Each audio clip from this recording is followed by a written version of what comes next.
দেশজুড়ে ভূমিকম্প আতঙ্কের রেশ কাটতে না কাটতেই আবারও বঙ্গোপসাগরে সৃষ্ট ভূমিকম্পে কেঁপেছে কক্সবাজার জেলার টেকনাফ শহর। ২৭ নভেম্বর রাত ৩টা ২৯ টেকনাফ থেকে ১১৮ কিলোমিটার দূরে ৪ মাত্রার ভূমিকম্পটি উৎপত্তি হয়।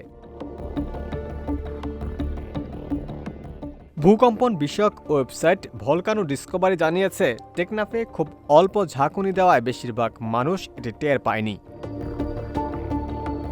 ভলকানো ডিসকভারি বঙ্গোপসাগরের ভূমিকম্পের উৎপত্তির গভীরতা তথ্য জানাতে না পারলেও ইএমএসসি বলেছে এটি মাটির ১০ কিলোমিটার গভীরে সংঘটিত হয়েছিল। জানা গেছে, বুধবার দিবাগত রাত ২টা ৫৯ বঙ্গোপসাগরে ৪ মাত্রার ও বৃহস্পতিবার ভোর ৫টা ৪২ মণিপুরের নুনি জেলায় ৩.৫ মাত্রার কম্পন রেকর্ড করা হয়। অপরদিকে বাংলাদেশের সিলেট অঞ্চলে ভূমিকম্প হয়েছে বলে দাবি করেছিলেন অনেকে। তবে ঢাকার আবহাওয়া অফিসের ভূমিকম্প পর্যবেক্ষণ কেন্দ্রের এক কর্মকর্তা জানিয়েছেন, মণিপুরে একটি ভূমিকম্পের খবর শুনেছি, আর বঙ্গোপসাগরে একটি ভূমিকম্প হয়েছে।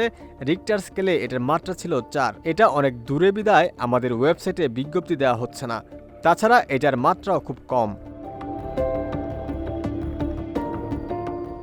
এর আগে গত শুক্রবার রাজধানী ঢাকা সহ দেশের বিভিন্ন অঞ্চলে ৫.৭ মাত্রার শক্তিশালী ভূমিকম্প আঘাত হানে, যা বিগত বছরগুলোতে অনুভূত হওয়া ভূমিকম্পগুলোর মধ্যে অন্যতম তীব্র।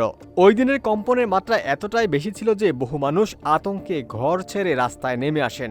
অনেক প্রত্যক্ষদর্শী বলেছেন, এমন তীব্র ভূমিকম্প এর আগে কখনো দেখেনি। ভূমিকম্প শুরু হতেই শহরের বিভিন্ন বহুতল ভবন থেকে মানুষজন দ্রুত নিচে নেমে আসতে শুরু করে। বাসাবাড়ি, অফিস, বাণিজ্যিক কেন্দ্রগুলোতে এক বিশৃঙ্খল পরিস্থিতির সৃষ্টি হয়। নরসিংদীতে উৎপত্তি হওয়া ওই ভূমিকম্পে দেশজুড়ে অন্তত ১০ জন নিহত হন, আহত হন কয়েকশো মানুষ। ওমর ফারুক, ঢাকা প্রকাশ।